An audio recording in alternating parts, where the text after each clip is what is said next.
Okay, we're going to look at solving a system of equations. So a little bit of a recap, because there are some things you need to know beforehand that have come from last week's learning, and that is how to get from an equation onto a graph. So when we have an equation, y equals mx plus b, m is our slope and b is our y-intercept. Now we always start with the y-intercept. So if this, let's write an equation. So y equals 2x plus 3, for example. We would start at 3 because that's our y-intercept. And then we would use our slope, which is rise over run.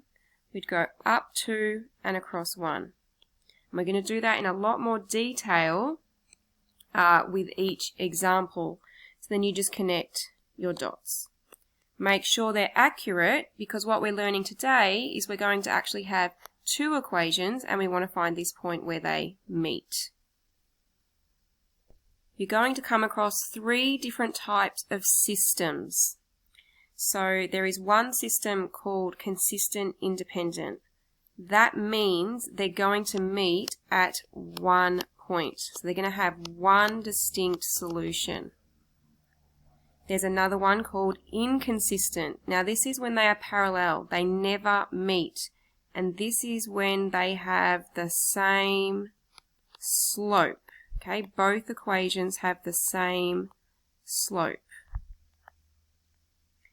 The last one is a consistent dependent system, and that means that they just form the same line.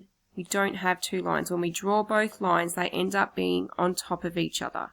So they are the three different types of systems you're going to see.